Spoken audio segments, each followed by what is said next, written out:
السلام علیکم. پچھلی ویڈیو میں بات ہو رہی تھی کہ میں نے ہوم اسکولنگ کیوں چنی, specially coming from a very educated background from good university and my husband being a doctor.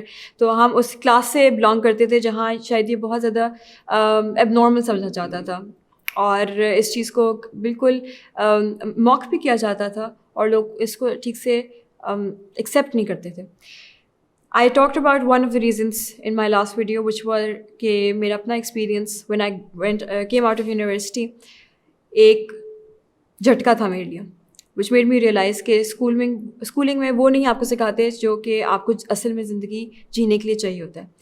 And now I will be talking about my second reason, بہت بڑی reason, اور this really put the final nail in the coffin جس کو کہتے ہیں کہ اس کے بعد کوئی ڈاؤٹ نہیں رہا میرے ذہن میں that I need to go with this route. Like I said, I have been an emotional health counselor and trainer for teens since a decade now. اور decade میں میرا تقریباً 600 بچوں کے ساتھ one-on-one experience, personal experience ہو چکا ہے.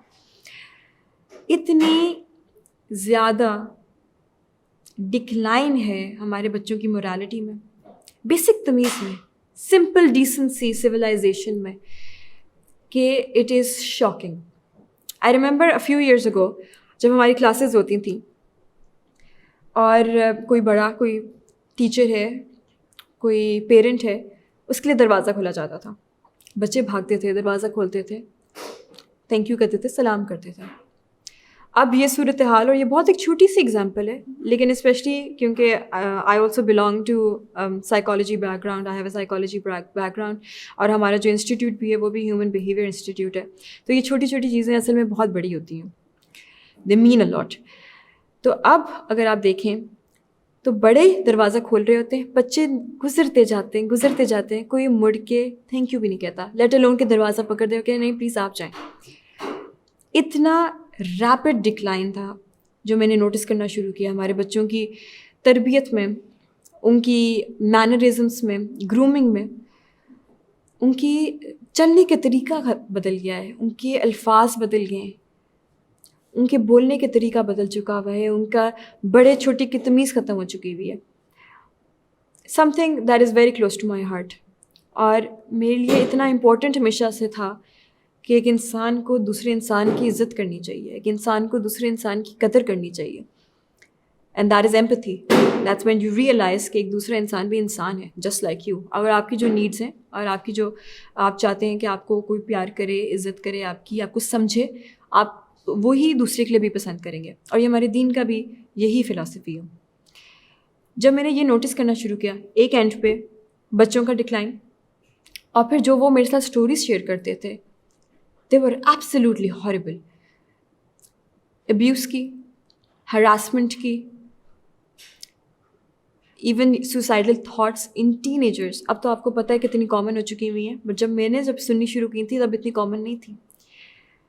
Drug abuse, cigarettes تو بہت عام ہے, اب تو ڈرنکنگ بھی شروع ہو چکی ہوئی ہے. یہ سارا کچھ جب دیکھا جائے کہ دس از what they were going through, these were their real life experience in the university جہاں بچے کو بھیجتے ہیں تعلیم کے لیے, تربیت کے لیے, اچھا انسان بن کے نکلے گا, بڑا بندہ بن کے نکلے گا, کچھ کمانے کے قابل ہوئے گا, کچھ کرنے کے قابل ہوئے گا. لیکن یہ کر کے آ رہا ہوتا تھا, اور کانفیڈنس زیرو. اور شاید سب سے زیادہ جو ہلا کے رکھ دینے والی چیز ہے, اور ہم سب کو ماں باپ جو سن رہے ہیں, جو ٹیچر سن رہے ہیں, کوئی بھی بڑا کوئی سن رہا, وہ شاید اس چیز کو اگری بھی کرے اس چیز کے ساتھ, ہمارے بچوں کی آئیڈینٹی بالکل نل ہے, اب زیرو ہے. ان سے اگر پوچھا جائے کہ وہ کون ہے, ان کا جواب وہی ایک رٹے کی طرح کا ہوتا ہے. جو ساری چیزیں ان کو دی گئی ہیں وہ جواب میں دیں گے, میں اس کلاس میں پڑھتا ہوں, میری یہ عمر ہے, میرا یہ نام ہے, میں یہ اسکول کا ہوں. یہ ان کی آئیڈینٹی ہے ان کے حساب سے. ساری چیزیں جو ان کو دی گئی ہیں, کوئی چیز انہوں نے خود, آئیڈینٹی تو ایک ایسی چیز ہے جو آپ خود سے چوز کرتے ہیں, خود سے بناتے ہیں, ایکسپیرئنس کر کے نکلتے ہیں, ایکسپلور کرتے ہیں, پھر کمٹ کرتے ہیں اس کے ساتھ. That's what an identity is. ہم نام کے مسلمان ہیں لیکن ہم نے اپنے آپ کو آئیڈینٹیفائی نہیں کیا ابھی تک اسلام کے ساتھ. اسی وجہ سے اسلام کوئی نظر نہیں آتا, اور یہ ایگزیکٹلی بچوں میں نظر آنا شروع ہو گیا تھا. ٹین ایجرس میں آئیڈینٹی کرائسس اتنا سویئر, جو بڑوں میں بھی آ رہا ہے, کیونکہ وہ ٹین ایج میں جب ریکٹیفائی نہیں ہوا, ان کے جو مسئلہ تھا ان کو سلوشن نہیں ملا, تو وہ naturally it went into adulthood. And that is the one of the reasons جو ہمارے سامنے سوسائٹی کولیپس کر رہی ہے. میرجز کا حال آپ کے سامنے ہے, ریلیشن شپس کا حال آپ کے سامنے ہے. ہر طرح سے جو سوسائٹی ہے وہ سوشل اسپیشلی ایسپیکٹ اس کا بہت زیادہ بری طریقے سے نگیٹیولی امپیکٹ ہوا ہے. تو یہ آئیڈینٹی کرائسس اس کے پیچھے بہت بڑی وجہ بنتی ہے. اور ساتھ ہی سیلف اسٹیم لو, کیونکہ اتنا زیادہ ان کو کانشیس کر دیا تھا for social acceptance, for being liked, being applauded at, for just getting a few people to smile at them. اتنا زیادہ ان کو اس نیڈ کا اتنا ڈیسپریٹ بنا دیا تھا کہ ان کی سیلف اسٹیم بالکل زیرو ہو گئی ہے. تو وہ خود سے کچھ نہیں ہے, وہ وہی ہیں جو ان کے دوست کہتے ہیں, جو معاشرہ کہتا ہے, جو اسکول کے بچے کہتے ہیں, کلاس کے لوگ کہتے ہیں, ٹیوشن جب جائیں گے تو اکیڈمی میں بچے کہتے ہیں, جو سوشل میڈیا پر جب یہ بیٹھتے ہیں تو ان کے فالوورز ہیں یا ان کے فرینڈس ہیں وہ کہتے ہیں. That is what their definition of them selves is, and that is unfortunately not going to get them anywhere. اس کی وجہ سے پھر ایموشنل آؤٹ برسٹ ہمارے سامنے ہے. بچے موڈی بڑے ہو گئے ہیں جی آج کل, بچوں میں یہ مسئلے ہیں وہ مسئلے ہیں, بچوں کا غصہ بڑا آتا ہے, بچے تمیز سے بات نہیں کرتے, بچے اور ماں باپ کی بانڈنگ نہیں ہے. یہ سارے جو پرابلمس سامنے نظر آ رہی ہیں وہ آپ کو کیا لگتا ہے کہاں سے اسپرنگ کر رہی ہیں؟ اس کی بہت بڑی جو روٹ کاز بن رہی تھی وہ یہی تھی. ساتھ ساتھ بچوں کے میرے پاس ماں باپ بھی آتے رہے, ان کی بھی فیملی کاؤنسلنگس کے حوالے سے میں ان کو کافی گائیڈ کرتی تھی. انہوں نے پوچھنا بچے کے حوالے سے کیا بچہ کر رہا ہے, اس کی کیا امپروومنٹ ہے, کہاں وہ لیک کر رہا ہے.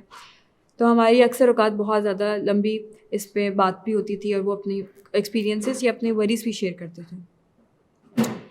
وہ ماں باپ جنہوں نے اپنا سارا پیسہ, محنت, وقت, خون پسینہ لگا دیا اپنے بچوں پہ, ان کے آخر میں بچے ان کو گالیاں دے رہے ہوں, ان سے لڑائی جھگڑا کر رہے ہوں, ان کو چھوڑ کے بھاگ رہے ہوں دوست یار کے پیچھے, یا غلط ایک سوسائٹی کے پیچھے, یا اس چیز کے پیچھے جو ان کو لگتا ہے کہ بہت اپیلنگ ہے یا وہ بننا چاہتے ہیں جو غلط ہے. آپ سوچ نہیں سکتے کہ ایک ماں باپ پہ کیا گزرتی ہوگی, کیونکہ وہ کیا ایموشنز ہوتے ہیں اس وقت جب وہ میرے ساتھ یہ شیئر کر رہے ہوتے ہیں, اور وہ اس وقت ان کے پاس آپشنس کیا رہتی ہیں, بہت کم options. How much of a bad behaviour یا bad identity can you undo? Very little of it. لیکن اس کی ریپرکشنس آپ زندگی بھر, آپ بھی, آپ کے بچے بھی, ان کے بچے بھی, جنریشنس میں یہ بیئر کرنا پڑے گا. When you see these two things together, one, your child is not prepared for what's to come in life, for the real world. And secondly, جہاں آپ اس کو بھیج رہے ہیں اس چیز کے لیے جو اس کو مل نہیں رہی, لیکن اس کو جو مل رہا ہے وہ اتنا خوفناک ہے. اس کو اس کی صحت, اس کی دین کے بارے میں سمجھ, اس کی اپنے آپ کے بارے میں سمجھ, اس کے رشتے, اس کے آپ کے ساتھ بانڈنگ, ہر چیز کمپلیٹلی ڈسٹروائے ہو رہی ہے. Is it worth it? And these two things came in front of me when I analyzed it in my head as to why I was so adamant کہ میں نے بچے کو ہوم اسکول ہی کرنا ہے. Yes, it's hard. Yes, it takes you to leave your phone on the side and put your attention and time and efforts into just looking at your child and seeing کہ وہ کیا چاہ رہا ہے. So it's not as easy as just leaving your child at the school and وہ 4-5 گھنٹے بعد آئے گا اور آپ اتنی دیر تک اپنا ریسٹ کر لیں, آپ نے جو کرنا ہے پڑھنا ہے وہ کر لیں. It's not that easy, it is hard. But I think اتنی پیچھے اتنی بڑی اگر موٹیویشن ہو, اتنے سالڈ اگر ریزنس ہوں, تو شاید کسی کے بھی ذہن میں دوسرا سوال بھی نہ اٹھے اس چیز پہ, that they need to home school. And that's exactly why I choose home schooling. Thank you.